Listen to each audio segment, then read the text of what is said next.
नमस्कार, इन खबर बिहार झारखंड पर आप सभी का स्वागत है और मैं हूं आपके साथ जानिसार खान। लोकसभा चुनाव होने में काफी वक्त जो है वो कम रह गया है। ऐसे में राजनीतिक जो है सरगर्मियां बढ़ गई हैं।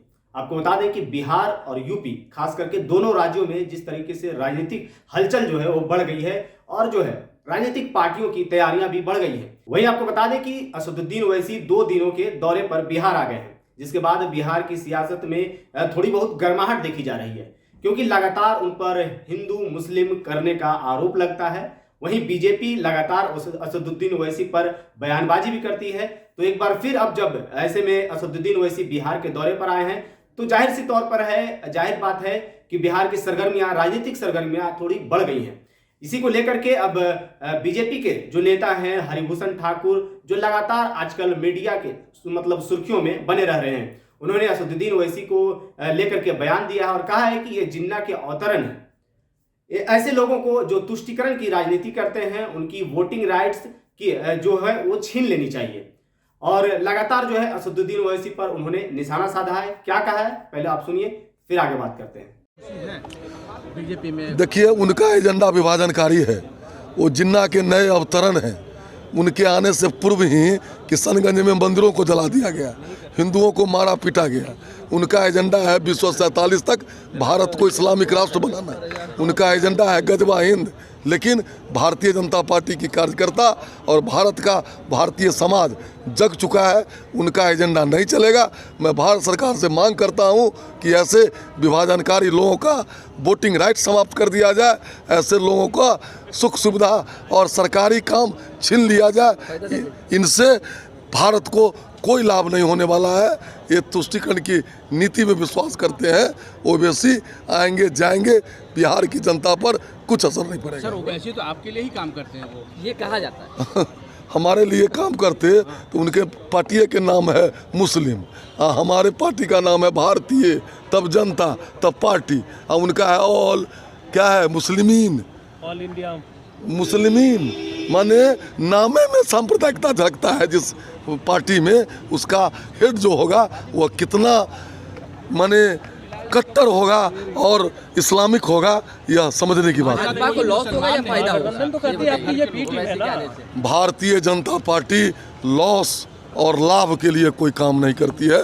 यह 135 करोड़ जनता के लिए काम करती है। तो सुना आपने हरिभूषण ठाकुर को। हरिभूषण ठाकुर ने कहा कि इनकी वोटिंग राइट्स जो है वो छीन लेनी चाहिए। ऐसे लोगों को जो भी सुख सुविधाएं मिल रही है उनको समाप्त कर देना चाहिए। ऐसे लोगों से भारत को कोई फायदा नहीं होने वाला है। ये जिन्ना के अवतरण है। ये सिर्फ तुष्टीकरण की राजनीति करते हैं। यहाँ आने से पहले सीमांचल में देखा गया था, जो सीमांचल के इलाका है वहां पर हिंदुओं के साथ मारपीट की गई थी, ऐसा हरिभूषण ठाकुर का दावा है। और उन्होंने कहा है कि इनके आने से पहले जो है वहां पर लगातार जो है ऐसे मामले जो है देखने को मिले थे। लेकिन इस तरीके से असदुद्दीन ओवैसी पर बीजेपी वाले आरोप लगाते हैं, वहीं असदुद्दीन ओवैसी बीजेपी पर बरस पड़ते हैं। लेकिन इन सब के बीच जो चुनाव आने वाला है, 2 लोकसभा चुनाव होने वाला है, उसमें दोनों पार्टियां जो है बीजेपी और असदुद्दीन ओवैसी की पार्टी और तमाम पार्टियां जो अपनी अपनी ताकत झोंकेंगी। लेकिन बीजेपी और ओवैसी को एक तराजू में तोला जाता है, क्योंकि लगातार उस तरफ से भी बयान आते हैं, इस तरीके से भी, इस तरफ से भी उसी तरह के बयान, मिलते जुलते बयान देखने को मिलते हैं, जिससे एक विशेष जो वर्ग है उनके तरफ से हिमायती बनने की कोशिश करते हैं ये लोग। लेकिन आपको बता दें कि 2020 का जब विधानसभा चुनाव हुआ था, उस वक्त भी असदुद्दीन ओवैसी की पार्टी बिहार में लगभग 20 सीटों पर अपना उम्मीदवार उतारी थी, जहां पर उनके 5 जो है विधायक जीत करके आए थे। जो मुस्लिम बहुल इलाका था वहां से जीते थे। लेकिन चुनाव जीतने के बाद लगभग 4 विधायक जो है वो पार्टी बदल देते हैं और अपना पाला बदल के दूसरे पार्टी में आ जाते हैं। मात्र 1 विधायक जो बचते हैं असदुद्दीन ओवैसी के खाते में। लेकिन जब फिर से अब लोकसभा चुनाव आने वाला है, तो ऐसे में असदुद्दीन ओवैसी फिर से एक बार बिहार के दौरे पर आए हैं। लेकिन अब देखना होगा कि इस बार के चुनाव में, लोकसभा का जो चुनाव होने वाला है, उसमें जो मुस्लिम बहुल इलाका है बिहार का, उस पर असदुद्दीन ओवैसी की नजर होगी। वहीं आपको बता दें कि बीजेपी के कुछ नेताओं के द्वारा कहा जा रहा है कि ये अगर असदुद्दीन ओवैसी बिहार के दौरे पर आए हैं तो सबसे ज्यादा मिर्ची महागठबंधन के नेताओं को लगेगी, कि कहीं ना कहीं उनके जो मुस्लिम वोट बैंक है उनमें उन्हें कमी होने का खतरा है, क्योंकि असदुद्दीन ओवैसी ऐसी भाषा का इस्तेमाल करते हैं जो मुस्लिम लोगों या मुस्लिम विशेष वर्ग के जो लोग हैं उनको लुभाने वाला बात करते हैं। इससे क्या महागठबंधन के नेताओं को नुकसान होगा?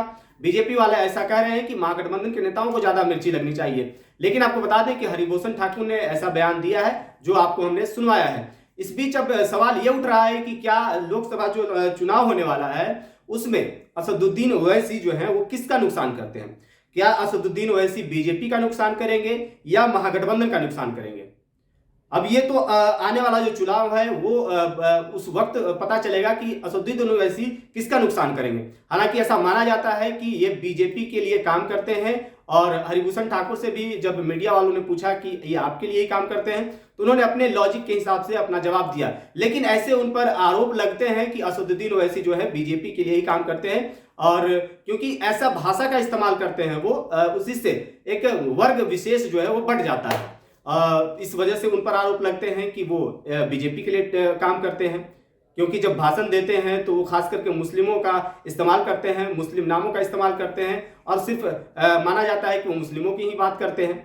इस वजह से उन पर आरोप लगते हैं कि वो बीजेपी के लिए काम करते हैं और कहीं ना कहीं वो बीजेपी को फायदा पहुंचाते हैं। लेकिन अब समय बताएगा कि आने वाला जो लोकसभा चुनाव है उसमें अब जो बीजेपी और असदुद्दीन ओवैसी और बिहार में जो जेडीयू है, आरजेडी है, उन सब में जो बीजेपी है उसका नुकसान होता है या महागठबंधन का नुकसान होता है, ये वक्त तय करेगा। लेकिन आपको बता दें कि असदुद्दीन ओवैसी का निशाना जो है मुस्लिम बहुल इलाका जो है बिहार का, उस इलाके में जो है वो सेंध लगाने की असदुद्दीन ओवैसी कोशिश करेंगे। तो फिलहाल इस खबर में इतना ही। बाकी तमाम खबरों के लिए आप बने रहे इन खबर बिहार झारखंड के साथ। और आपकी क्या राय है, क्या असदुद्दीन ओवैसी महागठबंधन को नुकसान पहुंचाएंगे या बीजेपी को नुकसान पहुंचाएंगे, ये आप कमेंट बॉक्स में हमें जरूर बताएं। और अगर अभी तक आपने चैनल को सब्सक्राइब नहीं किया है तो चैनल को सब्सक्राइब कर लीजिए और इसे फेसबुक पेज पर भी फॉलो कर लीजिए।